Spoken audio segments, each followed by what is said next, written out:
ายความเคารพพระมหาเถรานุเถระครูบาอาจารย์เจ้าทั้งหลายจุตนจุองค์เจริญสุขเจริญธรรมจงได้บังเกิดมีแก่พุทธศาสนิกชนทั้งหลายที่ได้สดับรับฟังธรรมะทางสถานีวิทยุวัดฝ่ายหินมหาวิทยาลัยเชียงใหม่ในระบบคลื่น FM 104.50 เมกะเฮิรตซ์วันนี้เป็นวันพุธที่ 4 ตุลาคม พุทธศักราช 2566 ก็ได้มาพบกับอาตมาภาพท่านพระครูปัญญาสังฆการในนามของคณะสงฆ์วัดสลีโสดาพระอารามหลวงคณะพระธรรมจาริกได้มาดำเนินรายการมาพบกับท่านสาธุชนคนฟังทั้งหลายก็เป็นสารธรรมยามเย็นในวันนี้มาได้มาออกอากาศหลายวันเนื่องด้วยสุขภาพร่างกายมาได้มีการอาพาธเจ็บไข้ได้ป่วยเป็นหวัดเป็นไอตามสภาพฟ้าฝนตกลงมาก็บ่มีเสียงได้มาออกอากาศเป็นหวัดกัดจมูกกัดดังก็เลยลาพักจากการออกอากาศไปหลายชั่วโมงก็ได้หายดีขึ้นมาก็ได้มาพบกับพี่น้องท่านคนฟังทั้งหลายในต้นรายการวันนี้ก็จะได้นำเอาสุภาษิตล้านนาโบราณล้านนาไทยเอามาปั่นมาฝากพี่น้องท่านคนฟังทั้งหลายเพื่อเป็นการรักษามรดกคำสอนของบรรพชนบรรพบุรุษเอาไว้บ่ให้มันสูญหายไปก็นำเสนอในบทที่ว่าใบบัวปกจ้างตั้งนาซ่อนหอยเส้นผมบางดอยที่ไหนจะกุ้มใบบัวปกจ้างตั้งนาซ่อนหอยเส้นผมบางดอยที่ไหนจะกุ้มเอาใบบัวไปปกปิดจ้าง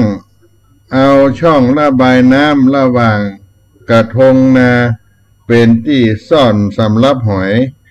เอาเส้นผมไปบังภูเขาในเลยจะครอบคลุมมิดทั้งหมดได้ความหมายก็คือความผิดใหญ่หลวงบ่สามารถปกปิดได้ใบบัวปกจ้างตั้งนาซ่อนหอยเส้นผมบางดอยที่ไหนจะกุ้มใบบัวปกจ้างตั้งนาซ่อนหอยเส้นผมบางดอยที่ไหนจะกุ้มกลุ่มก้อนควันไฟเอาใบตองหุ้มห่อนเป็นก้อนกลุ่มแตกฟุ้งมดมัดงัวตัวควายเอาสายกำปุ้งมามัดผูกได้ฉันใดพิษว่าตามพิษล่ำปิดแก้ไขอย่าหมายบังใบปิดไปบอกกุ้มใบบัวปกจ้างตั้งนาซ่อนหอยเส้นผมบางดอยที่ไหนจะกุ้ม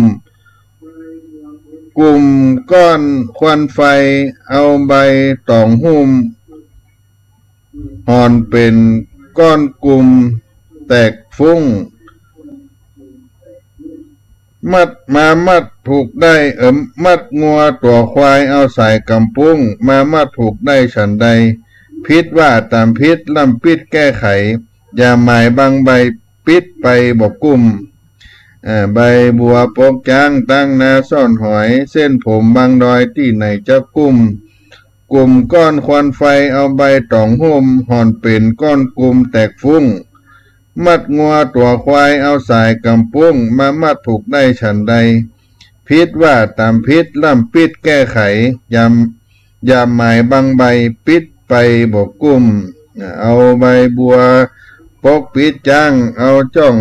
ต่างน้ำระหว่างกระทงนาเป็นที่ลบซ่อนของหอยจำนวนมาก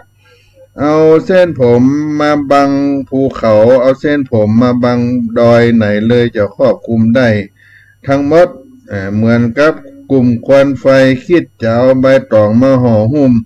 ย่อมบ่สามารถให้มันรวมตัวกันได้ มีแต่แตกฟุ้งกระจายไปหรืองัวควายจะเอาไงแมงมุมกำปุ้งมามัดมาผูกได้อย่างใดตังที่ดีนั่นหากทำพิษแล้วก็เฮือรับพิษแล้วพินิจหาลู่ทางแก้ไขดีกว่าจะบังไว้เพราะอย่างใดเสียก็บ่สามารถปิดได้ก็เป็นคำสอนของโบราณล้านนาใบบัวปกจ้างตั้งนาซ่อนหอยเส้นผมบางรอยที่ไหนจะกุ้มมีความพิษแล้วก็บ่สามารถจะปกปิดไว้ได้อันนี้ก็เป็นคำสอนของคนโบราณล้านนาเอามาปั่นมาฝากพี่น้องท่านสาธุชนคนฟังทั้งหลายในต้นรายการในวันนี้สาระธรรมยามเย็นของวัดสลีโสดาพระอารามหลวงโดยอัตมาภาพท่านพระครูปัญญาสังฆการได้มาพระมาพบพี่น้องท่านคนฟังทั้งหลายช่วงนี้ผ่านมาก็เป็นช่วงการทำบุญในเดือนกันยายนแล้วก็เป็นเดือน12เหนือที่เป็นการแสดงถึงความกตัญญูกตเวทีต่อผู้มีพระคุณของเฮาในการอุทิศถวายไปให้กับผู้ที่วายชนเป็นประเพณีเดือน12ในวันที่29ที่ผ่านมาก็ได้ทำบุญกินตาลกันไปโดยถือว่าได้น้อมรำลึกถึงผู้มีพระคุณในเดือน12ปีที่ผ่านมาแล้วก็การปฏิบัติในเดือน12หรือว่าวันเดือน12นี้ทางเหนือเฮาก็จะมีการทำบุญทานไปให้คนตายที่ได้ล่วงลับดับขันไปและเขาทั้งหลายเหล่านั้นก็จะได้มารับเอาส่วนบุญส่วนกุศลซึ่งจะได้ทำบุญทานขันเข้าก็ดีทานทำกัมปีทำเป็นต้นว่าเปตพีทำมาลัยโพธิโลกทำนิพพานสูตรอาตมาภาพก็ได้แสดงธรรมปุพพเปตพีมาลัยโพธิโลกให้กับศรัทธาประจำวัดสลีโสดาที่ผ่านมาเพื่อจะได้อุทิศส่วนกุศลไปให้อดีตเจ้าอาวาสอดีตผู้อุปถัมภ์วัดศรีโสดาตั้งแต่ครูบาเจ้าสลีวิจัยเป็นต้นเจ้าประคุณสมเด็จพระพุทธชินวงศ์เป็นต้นมาตลอดถึงพระภิกษุสามเณรที่ได้มรณภาพไปพระธรรมจารีกที่ได้มรณภาพไปซึ่งประเพณีเดือน12นี้เป็นประเพณีทางเหนือเฮาที่ได้ทำบุญอุทิศส่วนบุญไปให้ผู้ล่วงลับขันไปในเดือน12เหนือหรือว่าเดือน10ของภาคกลางโดยเชื่อกันว่าพญายมราชเพิ่นจะได้ปลดปล่อยวิญญาณของผู้ตายได้กลับมาสู่โลกมนุษย์เพื่อรับเอาส่วนกุศลผลบุญจากญาติพี่น้องดังนั้นก็ไปวัดไปวากันนักเป็นการทำบุญพิเศษปากันไปวัดไปวาหมักพวงหลวงหลายเป็นกรณีพิเศษก็ถ้าตรงกับประเพณีในภาคอื่นๆก็เป็นการตรุษศาสตร์ของภาคกลางหรือภาคใต้เรียกว่าประเพณีชิงเปรตถ้าภาคอีสานก็เป็นประเพณีบุญเข้าประดับดินก็เป็นที่มาในคำสอนในทางพระพุทธศาสนาแล้วก็มีในตำนานในสมัยที่พุทธกาลนั้นมีพระเจ้าพิมพิสารที่มีพระราชศรัทธาในพระสัมมาสัมพุทธเจ้าเป็นอย่างยิ่งพระองค์ก็ได้สดับพระธรรมเทศนาของพระพุทธเจ้าแล้วก็ได้บรรลุโสตปฏิผลได้ถวายทายธรรมแด่พระพุทธเจ้าและสาวกเป็นประจำแต่บัดได้อุทิศส่วนกุศลให้กับผู้ที่ได้ล่วงลับดับขันไปครั้งหนึ่งหมู่ที่เป็นเพศเป็นพระประยุรญาติของพระเจ้าพิมพิสารในอดีตก็รู้สึกเสียใจที่บ่ได้รับส่วนบุญส่วนกุศล ก็มีวันหนึ่งได้ทำบุญไปแล้วที่พระเจ้ามีวิสารได้ถวายเป็นมหาทานเวลุวันนะวนารามวัดแรกในพระพุทธศาสนากลางคืนมาก็พวกเปรตทั้งหลายนั่นก็ออกมาสำแดงกายส่งเสียงโหยหวนล่ำให้เป็นที่น่ากลัวพืชสะพึงกลัวตลอดราตรีการเหตุการณ์นี้พระเจ้าพิมพิสารก็ม่วนอกม่วนใจตัวใดก็ได้ไปกราบทูลถามในพระพุทธเจ้าในวันรุ่งขึ้นพุทธองค์ก็สำแดงเหตุให้ทราบแก่พระเจ้าพิมพิสารตั้งแต่นั้นมาพระเจ้าพิมพิสารเพิ่นก็ได้อุทิศส่วนกุศลถวายไตรยวัตถุทานทั้งหลายหยาดน้ำหมายทานหลั่งน้ำทักษิโนทกคือกาเพศทั้งหลายก็ได้พ้นจากทุกขเวทนาก็เป็นประเพณีอันแสดงถึงความกตัญญูต่อผู้มีพระคุณหรือที่เพิ่นได้ล่วงลับดับขันไปก็ได้ทำการทุกวัดวาอารามที่ผ่านมาแล้วก็ในเดือน12เหนือนี้ก็สามารถทำบุญกินทานกันได้ตลอดก็เป็นการแสดงออกซึ่งความกตัญญูกตเวทีต่อบรรพชนบรรพบุรุษของเราในปุพพะเปตพี ในเบื้องต้นนี้ก็ได้มามาจากกันสักกรรมก็จะได้ให้พี่น้องท่านคนฟังได้รับกีตธรรมสักกรรมก่อนเนาะเพื่อจะได้เข้าสู่ในการสาระอื่นๆต่อไปในสาระธรรมยามเย็นของวัดสลีโสดาพระอารามหลวงเนาะ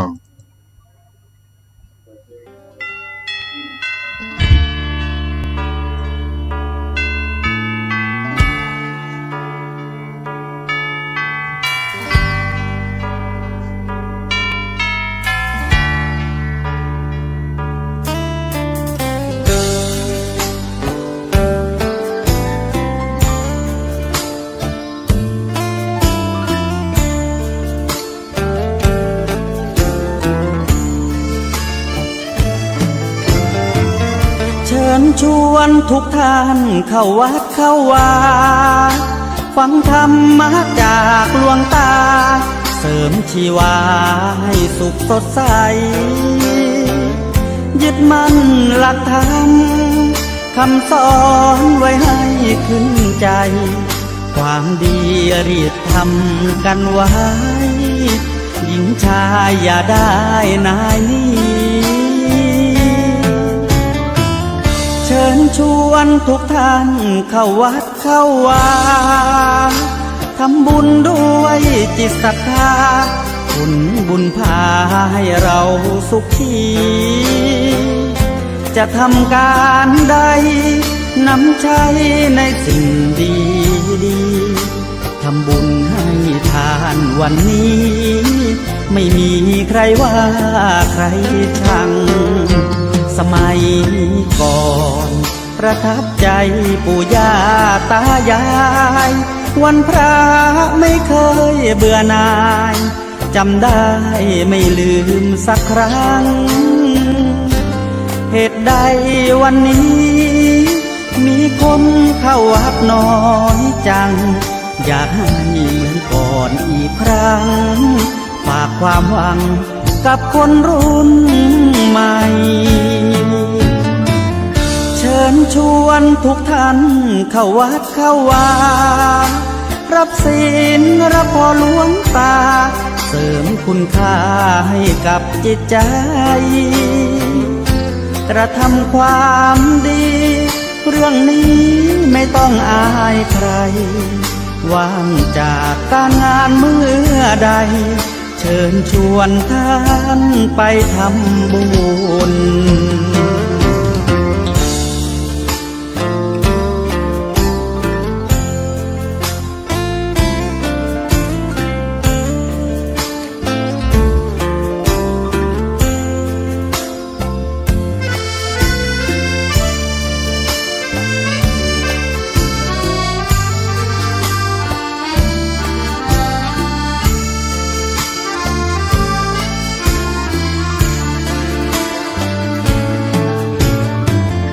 ชิญชวนทุกท่านเข้าวัดเข้าวารับศีลรับพรหลวงตาเสริมคุณค่าให้กับจิตใจกระทำความดีเรื่องนี้ไม่ต้องอายใครว่างจากการงานเมื่อใดเชิญชวนท่านไปทำบุญกระทำความดีเรื่องนี้ไม่ต้องอายใครฝากเพลงเชิญชวนหญิงชายอย่าอายเรื่องการทำบุญ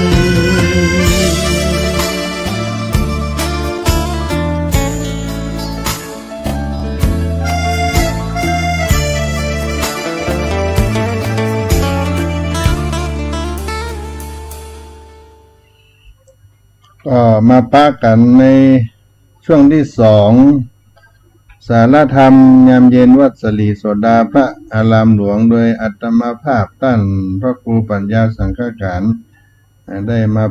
าพบพี่น้องท่านคนฟังทั้งหลายในเบื้องต้นให้การได้อู้ถึงปุพพะเปตภีเรื่องการทำบุญไปให้ผู้ที่ได้ล่วงลับขันไปซึ่งเป็นญาติก็ดีบัจจัยญาติก็ดีเขาก็สามารถทำบุญกินทานไปให้เพิ่นได้แล้วก็เป็นเรื่องของเพศของเปรตซึ่งภูมิของเปรตนั่นเป็นภพภูมิเดียวที่สามารถรับส่วนบุญจากผู้อุทิศให้เป็นอาหารยังชีพของตนเนื่องจากว่าคนที่ล่วงลับไปแล้วบ่สามารถรับอาหารในลักษณะหยาบอย่างเช่นมนุษย์คนเฮาทั่วไปได้และก็อีกอย่างบรรดาญาติที่ยังมีชีวิตอยู่ก็บ่สามารถที่จะล่วงรู้ได้ว่าบรรดาญาติทั้งหลายของตนที่ล่วงลับไปแล้วนั้นจะได้ไปเกิดในภพภูมิใดและภพภูมิที่บรรดาญาติของเขาไปถือกำเนิดนั้นเป็นสถานที่มีความสะดวกและเหมาะสมสามารถได้รับผลบุญในรูปของวัตถุที่อุทิศไปให้หรือไม่เพราะเหตุที่ว่าสัตว์ทั้งหลายต่างก็มีอาหารประจำภพภูมิของตนอยู่แล้วก็คือเราเทวดาต่างก็มีอาหารที่เป็นเครื่องหล่อเลี้ยงยังชีพมนุษย์ก็มีอาหารเป็นจำพวกน้ำเข้าทั้งหลายบรรดาสัตว์เดรัจฉานก็มีอาหารเป็นต้นไม้ใบหญ้าตลอดถึงเนื้อต่างๆเพศทั้งหลายบางจำพวกก็มีอาหารจำพวกน้ำมูกและเสลดน้ำลายเป็นอาหารดังเรื่องเพศที่เคยเป็นมารดาของพระสารีบุตรที่อยู่ในเปตวิสัยมีกายเปื่อยเป่ารูปร่างสูบของผอมสูบร่างกายเต็มไปด้วยเส้นเอ็นมีอาการหิวกระหายบริโภคสิ่งปฏิกูลต่างๆเป็นต้นว่าน้ำลายน้ำมูกมันเหลียวซากศพและได้ขอให้พระสารีบุตรทำการให้ทานแล้วอุทิศส่วนบุญให้กับตนเพื่อจะได้พ้นจากสภาพแห่งเพศนั้นคราวนั้นพระมหาเถระก็จึงปรึกษาพระเถระอื่นๆแล้วก็ได้สร้างกุฏิไว้ในทิศทั้งสี่แล้วถวายกุฏิพร้อมทั้งข้าวน้ำแก่เหล่าสงฆ์จากนั้นจึงได้อุทิศส่วนบุญให้แก่นางด้วยผลแห่งตักษิณานั้นก็บังเกิดเป็นข้าวน้ำและผ้าแก่นางเปรตทำให้นางมีร่างกายบริสุทธิ์สะอาด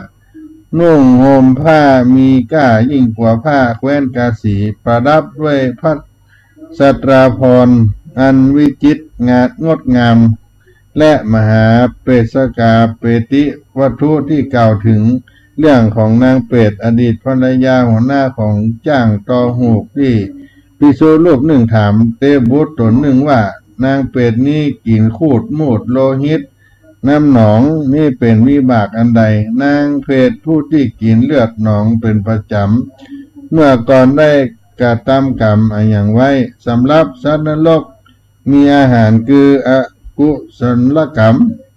อกุศลกรรมที่ทำเมื่อไปเกิดในนรกก็รวมไปถึงเปรตที่มีสภาพความเป็นอยู่คล้ายกับสัตว์นรกได้เสวยความทุกข์ทรมานอันเกิดจากอากุศลกรรมเป็นอาหารเช่นกันและก็บุพเปตพีนั้นก็มีความเป็นมาในบรรดาเพศทั้ง37ประเภทที่ได้มีในคำสอนในพระพุทธศาสนาชนิดประเภทของเพศที่สามารถรับส่วนบุญในรูปของวัตถุได้ก็คือปละทัตตูปชีวิกเปรตซึ่งดำรงสภาพอยู่ในได้โดยอาศัยส่วนบุญของญาติทั้งหลายตลอดถึงผู้อื่นที่ได้อุทิศส่วนบุญปละทัตตูปชีวิเปรตเป็นเปรตที่มีเศษอกุศลอันเบาบางจึงมีจิตอันระงับทุกโศกได้ในบางขณะจึงมีโอกาสรับรู้บุญที่หมู่ญาติผู้อุทิศให้เมื่อรับรู้แล้วอนุโมทนาผลบุญนั้นความอดอยากยากแค้นก็จะบรรเทาเบาบางให้หายไปสิ้นด้วยเดชบุญของญาติที่ได้ทำการอุทิศไปให้แต่ถ้ายังบ่ได้มีญาติและลึกถึงบ่มีการทำบุญอุทิศส่วนบุญให้เปรตจำพวกนี้ก็สัตเสพเนจรเล่ร่อนแสวงหาผลบุญจากญาติคนต่อไปถ้ายังบ่ได้ก็จะเวียนกลับมารอใหม่วนเวียนอยู่ใกล้ๆหมู่ญาติด้วยความหวังว่าเมื่อใดญาติของเฮาจะทำบุญกุศลแล้วเขาคงจะอุทิศให้แก่เฮาแต่เมื่อญาติทำบุญแล้วบ่ได้อุทิศส่วนบุญให้หมู่เพศพวกนี้ก็จะเดินวนเวียนไปมาด้วยความผิดหวังด้วยความหิวกระหายทุรนทุรายบางทีถึงกับเป็นล้มลงหมดสติไปคันพอมีลมพัดมากระทบกายก็ฟื้นตื่นสติขึ้นมาได้เหมือนเดิมคิดปลอบใจตนเองว่าวันนี้ญาติเฮาระลึกบ่ได้ว่าเฮาที่ได้เป็นญาตินี้ยังมีอยู่คราวต่อไปเขาคงจะได้กึดเติงหาเฮาระลึกถึงเฮาเมื่อทำบุญกุศลเขาคงจะอุทิศส่วนบุญให้เฮาในคราวหน้าและแล้วเปรตนั่นก็ทนอดอยากหิวกระหายต่อไปส่วนความหวัง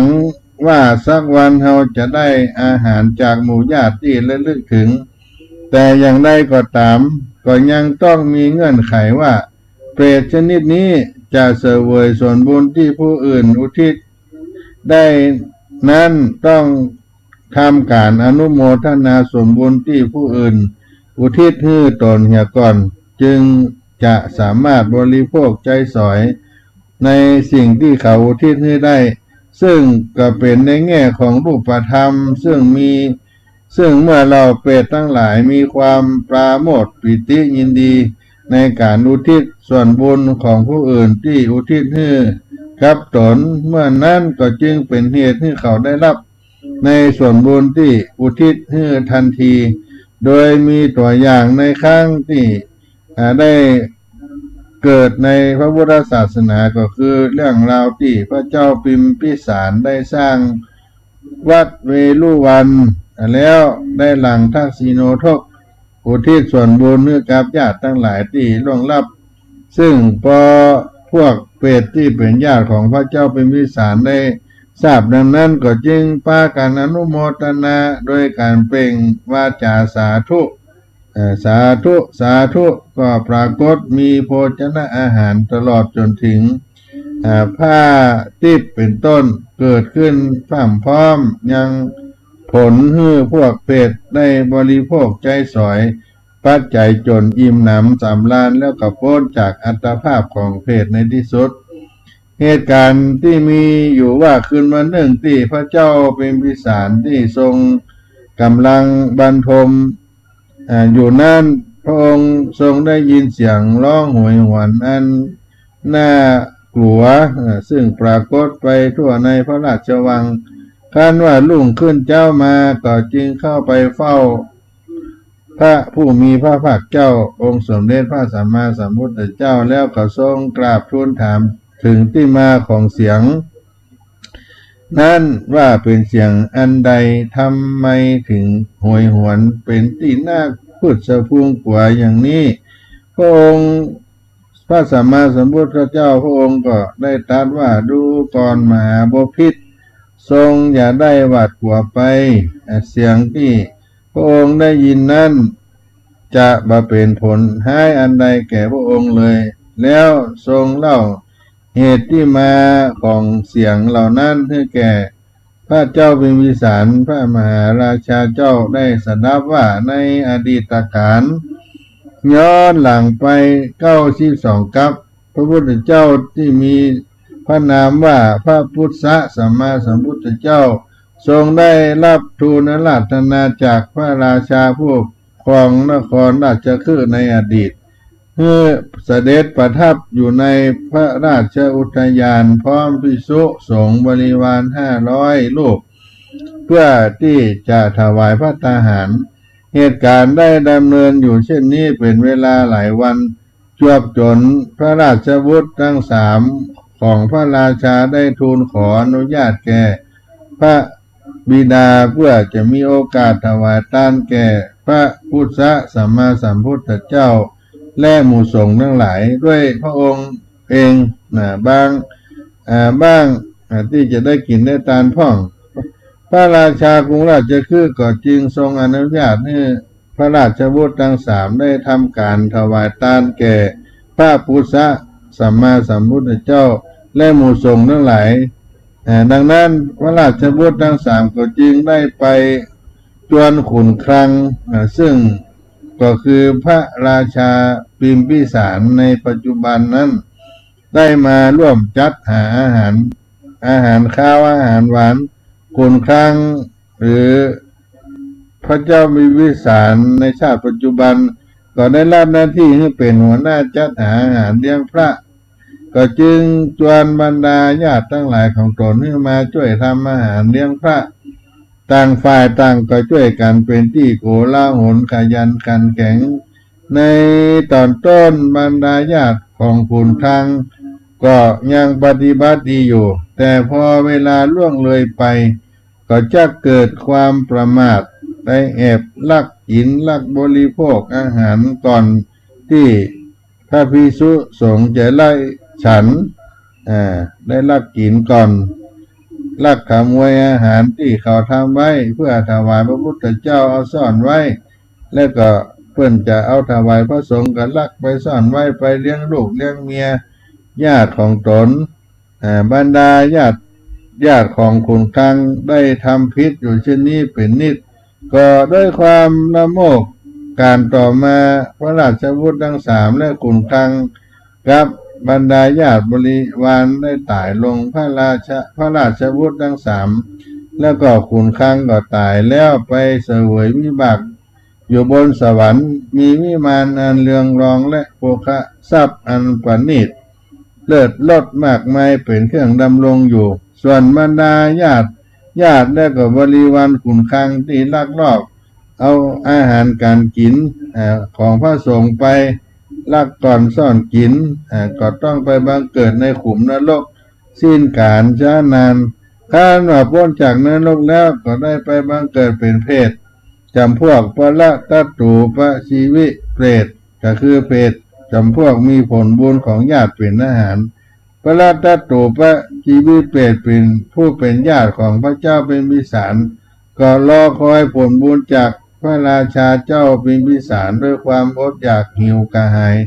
จนกาลเวลาล่วงมาถึงพระพุทธเจ้ากักกุสันโธสัมมาสัมพุทธเจ้าเพศชนทั้งหลายพอได้ฟังธรรมพระธรรมที่พระองค์ทรงแสดงก็บังเกิดปิติโสมนัสยินดี มีศรัทธาที่จะบริจาคทานปัจจัย4แก่หมู่สงฆ์ซึ่งมีพระกักกุสันโธพุทธเจ้าเป็นประมุขแล้วแบ่งผลบุญให้แก่หมู่ญาติของตนที่ล่วงลับไปแล้วฝูงเพศปละตัตตูชีวิบางพวกก็ได้รับผลบุญของญาติก็แสดงความชื่นชม สมนัสยินดีดดดังบุรุษสตรีผู้เดินทางมากลางทะเลทรายอดอยากและกระหายน้ำเป็นกำลังขั้นว่าเดินมาเจอแหล่งน้ำอาหารก็ลิงโลดยินดีเปล่งสาธุการฝูงเพศเหล่านั้นก็ยกยอมือพนมขึ้นเหนือเกศเก้าเกศา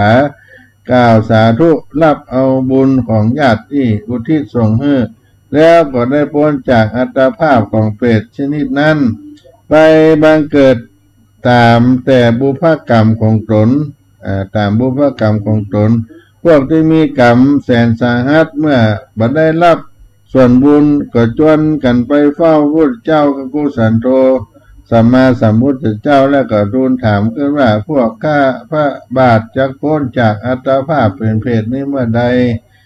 พระบรมศาสดากกุสันโธพุทธเจ้าก็ได้ตรัสว่า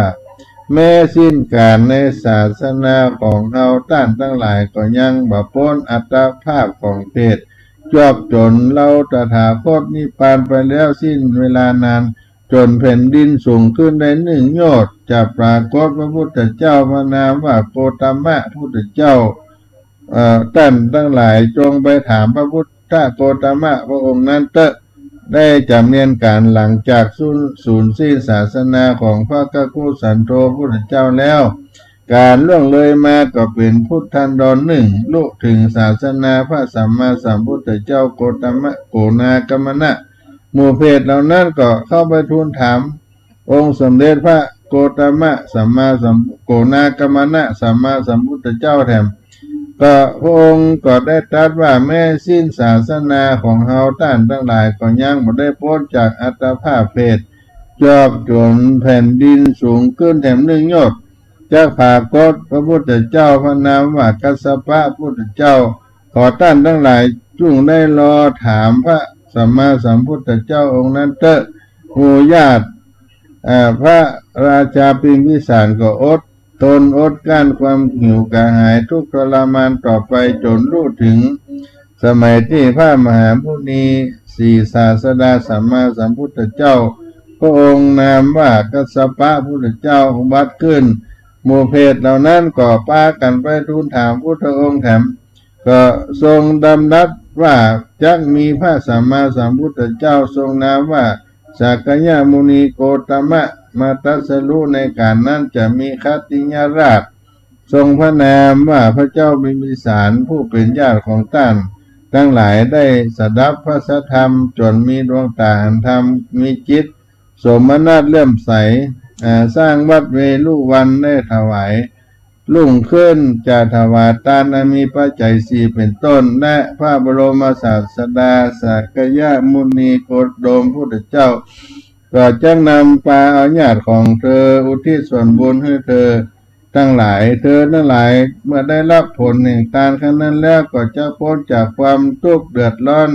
เปรตวิสัยก็จะอันตรธานหายไปจากตัวเธอทั้งหลายในการนั้นหมู่เพศทั้งหลายนั้นก็ปากันยินดีต่างฝ่ายต่างล่ำละลักกล่าวว่าข่าวดีแล้วข่าวเป็นมงคลแล้วเฮาทั้งหลายอัตภาพนี้จะสิ้นสุดแก่เฮาในบัจจานานนี้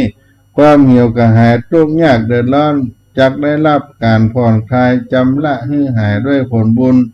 ของพระเจ้าพิมพิสารผู้เป็นญาติของเฮาแม้จะต้องอดทนรอไปอีกจนสิ้นวาระพุทธันดรก็ยังดีกว่าที่จะรอโดยบอกว่าจะสิ้นสุดเมื่อใดความหวังของเฮานั้นก็มาเกิดขึ้นแล้วแสงสว่างจะปรากฏแล้วข่าวนี้ก็จ้างเป็นมังกละนักหมู่เพศเหล่านั้นก็ต่างปากันแสดงกิริยายินดีในข่าวที่ได้รับรู้ในข่าวดีนี้ขั้นการเวลาเนิ่นนานมาจนสิ้นสุดศาสนาของพระมหามุนีกัสสปะพุทธเจ้าวันคืนผ่านไปนานแสนนานจนแผ่นดินสูงขึ้นแถม1 โยชน์จนมาถึงการศาสนาของพระสมณโคดมญาติของหมู่เปรตเหล่านั้นก็ได้บังเกิดมาเป็นพระเจ้าพิมพิสารมหาราชาเมื่อพระองค์ทรงถวายอุทยาน สร้างเวลุวันนะมหาอารามมันเป็นวัดแรกในพุทธศาสนาถวายแก่พระพุทธเจ้าโคตมะแล้วก็บ่ได้ทรงอุทิศส่วนบุญผลบุญให้แก่ญาติเพศผู้ได้รับความทุกขเวทนาลำบากมาจานานก็มาส่งเสียงร้องเพื่อขอส่วนบุญเมื่อพระเจ้าพิมพิสารทรงทราบเป็นดังนั้นก็ได้ทูลถามว่าข้าพระองค์จะถวายทานในวันรุ่งขึ้นแล้วก็แบ่งบุญให้หมู่เพศเหล่านั้นเขาจะได้รับส่วนบุญหรือพระเจ้าหรือจะได้บ่ได้อย่างใดขอพระสัมมาสัมพุทธเจ้าได้ชี้แนะพระองค์ก็ได้ตรัสว่าเป็นการสมควรพระเจ้าพิมพิสารก็จึงได้ทูลอาราธนาพระบรมศาสดาเมื่อได้เสด็จพร้อมหมู่สงฆ์เข้าไปรับประทานได้รับประทานในพระราชวังฉันในวันรุ่งขึ้นแล้วก็เสด็จกลับพอถึงเวลารุ่งเจ้าพระองค์สัมมาสัมพุทธเจ้าพระหมู่สงฆ์ก็ได้เสด็จไปยังพระราชฐานของพระเจ้าพิมพิสารเพื่อรับมหาทานพระเจ้าพิมพิสารพร้อมด้วยบริวารทั้งหลายได้ทรงเนื่อการถวายสักการะถวายต้อนรับพระพุทธเจ้าและสงฆ์บริษัทเป็นอย่างดียิ่งด้วยความเลื่อมใสศรัทธาทรงถวายฐานิยโภชนาอาหารอันผานิตแต่ละอย่างล้วนเลิศรสทั้งข้าวทั้งหวานเพื่อพระผู้มีพระภาคและหมู่สงฆ์ทรงทำภารกิจแล้วทรงแนะพระเจ้าเป็นพิสารทรงหลั่งน้ำอุทิศผลบุญแก่หมู่เพศด้วยคำว่าอิตังเมญาตินังโหตุโสกิตาโหตุญาตโยก็แปลว่าขอผลบุญนี้จงสำเร็จแก่ญาติตั้งหลายของข้าพเจ้าขอญาติตั้งหลายของข้าพเจ้าจงเป็นสุขด้วยเถิดในคราวข้างนั้นพระบรมศาสดาได้ทรงเนรมิตให้พระเจ้าพิมพิสารพร้อมด้วยปริวารได้หันเพศทั้งหลายเมื่อได้รับผลบุญจากอุทิศแล้วมีสภาพเป็นเช่นใดพระเจ้าพิมพิสารทรงหลั่งน้ำทักษิณีทกและขณะนั้นได้หยาดน้ำแล้วขณะนั้นสาบกขลานีอันประกอบไปด้วยดอกปทุมมาดอกบัวสวยงามก็บังเกิดแก่บรรดาญาติเปรตเหล่านั้นให้ได้ดื่มกินอาบชำระล้างร่างกายบรรเทาความกระหายหมดความกระวนกระวายลงไปทั้งยังมีผิวพรรณเหลืองอลามดุจดังคำเนื้อก็ดูงามได้พอหันแล้วก็เจริญตาร่างกายที่พิกลพิการก็กลับดีขึ้นเป็นดังปกติมีสง่างามทั้งยังได้รับอาหารข้าวหวานที่เป็นทิพย์ทำให้ร่างกายที่ผ่ายผอมก็กลับมีน้ำมีนวลมีความสุขอิ่มเอิบที่ได้รับซึมซาบจากรสอาหารที่ทรงอุทิศส่วนบุญไปให้ส่วนนั้นว่าผูงเพศนั้นแม้จะมีสภาพร่างกายที่ผ่องใสเป็นสุขแต่ก็ยังบ่ได้มีผ้านุ่งผ้าห่มพระเจ้าพิมพิสารก็ได้ถวายผ้าสบงไปทูลถามพระพุทธเจ้าจะทำประการใดพระสัมมาสัมพุทธเจ้าก็ตรัสว่าให้ถวายผ้าสบงจีวรผ้านิสีธนะแก่พระภิกษุทั้งหลายพระเจ้าพิมพิสารก็ทรงมีรับสั่งให้เหล่าบริวารทั้งหลายจัดหาผ้านุ่งผ้าห่มผ้าห้องนั่งให้นำมาถวายแก่ภิกษุสงฆ์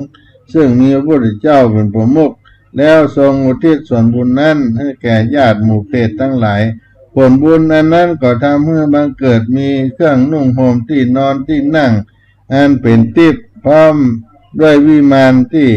ปรากฏบนอากาศแก่เปรตเหล่านั้นเมื่อได้รับผลบุญของญาติก็จึงเปล่งสาธุการพากันเข้าไปอยู่ยังวิมานที่ปรากฏอยู่บนอากาศพระเจ้าพิมพิสารขั้นได้หันอานิสงส์ในการให้ทาน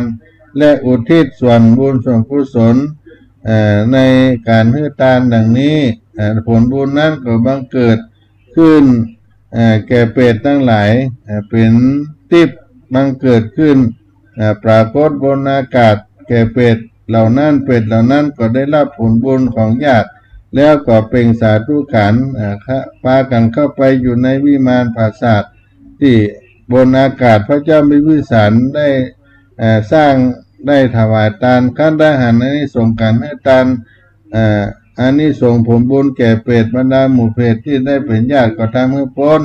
ทุกข์มีความสุขหันได้เป็นดังอันก็มีความเลื่อนเริงปีติยินดีเริ่มใส่ศรัทธาในการให้ทานเป็นอย่างยิ่งขึ้นป่าลบเหตุนี้เมื่อพระเจ้ามิมิสารและปริวารได้ทรงสดับพระธรรมที่พระสัมมาสัมพุทธเจ้าพระองค์ได้ทรงแสดงโปรดได้บรรลุเป็นโสดาปัตติผลเพราะหมู่ชนได้ปริวารเป็นอันมากพระเจ้ามิมิสารทรงมีจิตศรัทธาทรงถวายอุทยานเวฬุวันป่าไผ่พร้อมสร้างเป็นวัดเพื่อที่พระผู้มีพระภาคเจ้าและพระสงฆ์สาวกได้อาศัยเจริญสมณธรรมในการต่อมาสำหรับการทำบุญอุทิศส่วนกุศลที่เจ้าพุทธศาสนิกชนทั้งหลายเขาได้ทำนั้นทำให้ญาติทั้งหลายอันได้ถือว่ากรรมได้ทำไปให้ญาติทั้งหลายอันได้ถือกำเนิดในภพภูมิของเพศได้มีความสุขเกิดขึ้นเราก็จะสังเกตว่าการให้ทานในพระพุทธศาสนานั้นด้วยเจตนามุ่งอุทิศส่วนบุญให้แก่ญาติผู้ล่วงลับไปแล้วก็เป็นวิธีปฏิบัติซึ่งที่ได้ทำกันมาแต่ว่าการทำบุญให้ทานในพระพุทธศาสนาเป็นพระสงฆ์ส่วนของการทำบุญนั้นก็ต้องเป็นสิ่งที่มีผู้ให้ทานผู้รับทานได้แผ่บุญกุศลไปให้ญาติพี่น้องในที่ได้ล่วงรับขันไปปู่ย่าตายายบุรพบิดรชั้นก่อนได้นับขึ้นไปและนับถอยหลังเจ็ดเจนขกุลเป็นเก้าเจนขกุลเป็นแดนที่ได้ล่วงรับขันไปได้ทำไปให้ผู้ล่วงรับไปแล้วก็จะได้รับส่วนบุญส่วนกุศลในการได้ให้ทานโดยสมบูรณ์และก็เป็นสิ่งที่เราได้แสดงออกซึ่งสิ่งที่ดีงามให้เปรตได้พ้นจากทุกข์ที่มีความทุกข์ก็ได้ถึงสุขขึ้นไป ในพระพุทธศาสนาของเราได้มีการทำบุญเป็นอย่างนี้ได้สืบทอดกันมาตอนนี้ก็จะพัฒกรรมกันว่ามีอาการไอเกิดขึ้นแล้วอย่างให้พี่น้องทุกคนฟังได้รับฟังกีตาธรรมไปก่อนเนาะ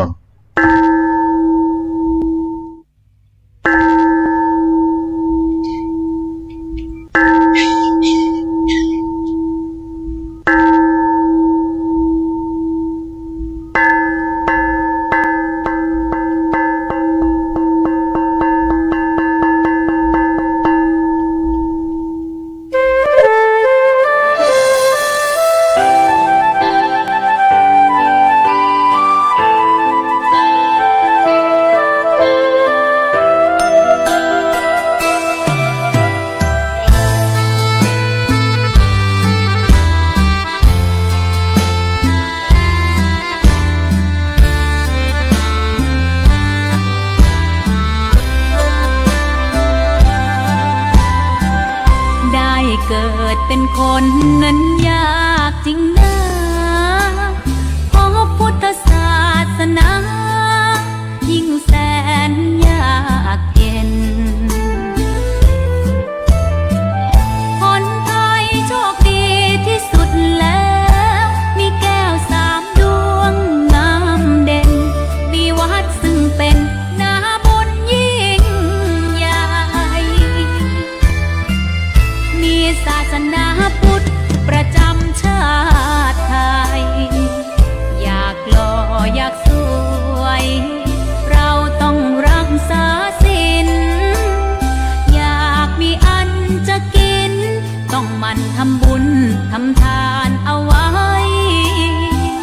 เข้าวัดสวดมนต์ฝึกฝนสติให้ว่องไวรีบทำตอนที่เราทำเองได้อย่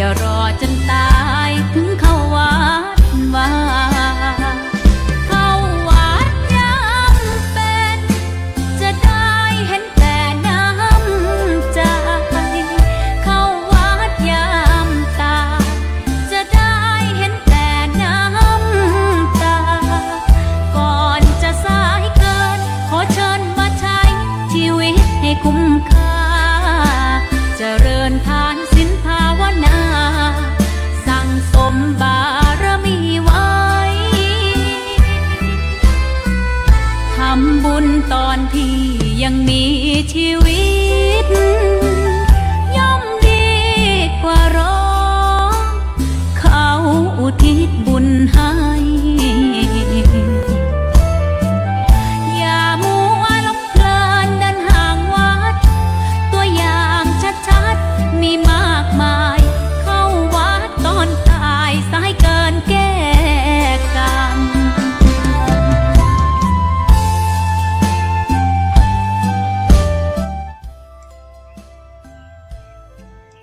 ก็มาถึงใต้รายการสารธรรมยามเย็น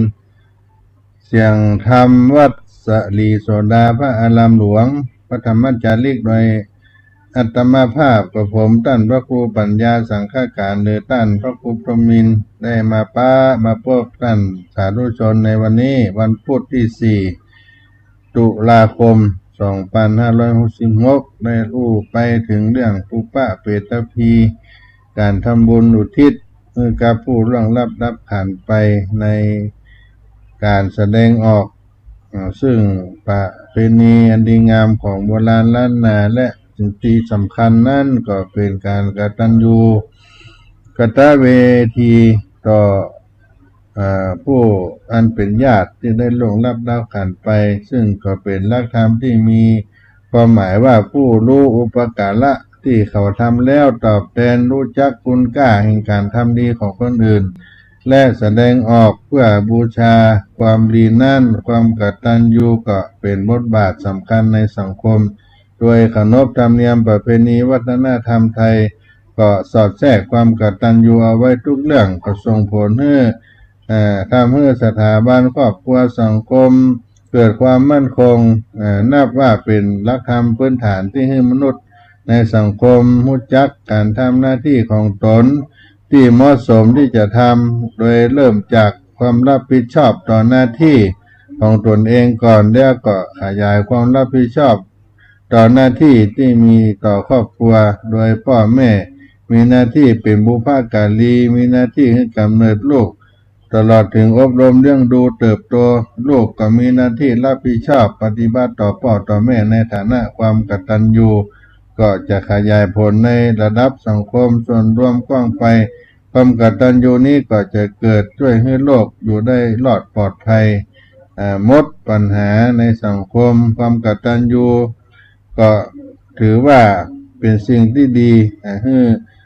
เกียรติเป็นบ่อเกิดแห่งเกียรติยศเป็นเหตุให้คนที่ประกอบความกตัญญูประสบความเจริญที่พุทธองค์ทรงสรรเสริญ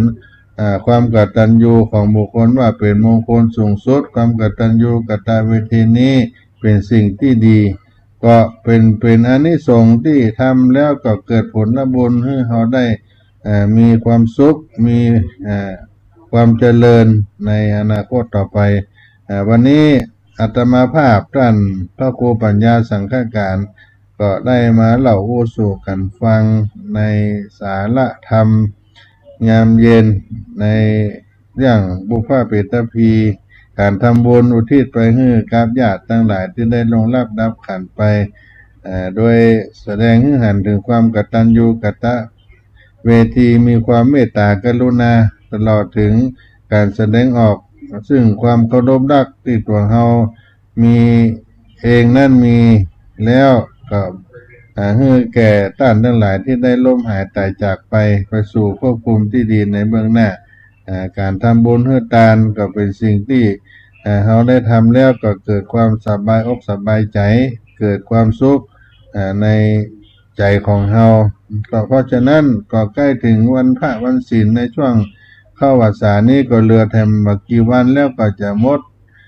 ช่วงในเทศกาลเข้าพรรษาเหลือแถมบักกี่วันแล้วญาติโยมก็เดือน12เพ็งไปถึงเดือนเกี่ยงเพ็งก็จะออกพรรษาแล้วก็กำเดียวมาได้เนาะ3 เดือนก็จะหมดจะซ้อยล่าไปก็ฝากบุญกุศลไว้ให้พี่น้องท่านคนฟังทั้งหลายด้วยได้สร้างคุณงามความดีในช่วงเข้าพรรษาก็เป็น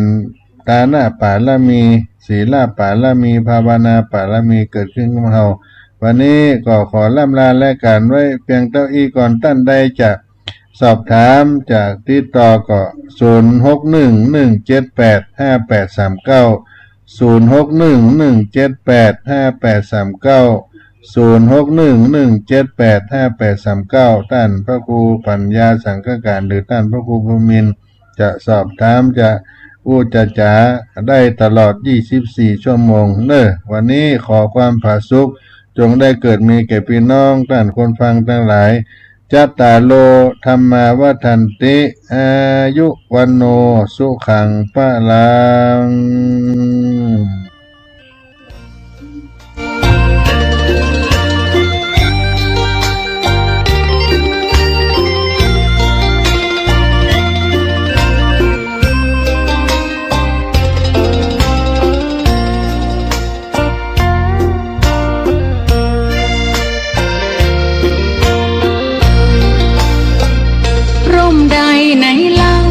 จะเย็นเท่าร่มโพธิ์ทองทั่วลาศรัทธายกย่องร่มของพุทธศาสนายิ่งกว่าร่มใด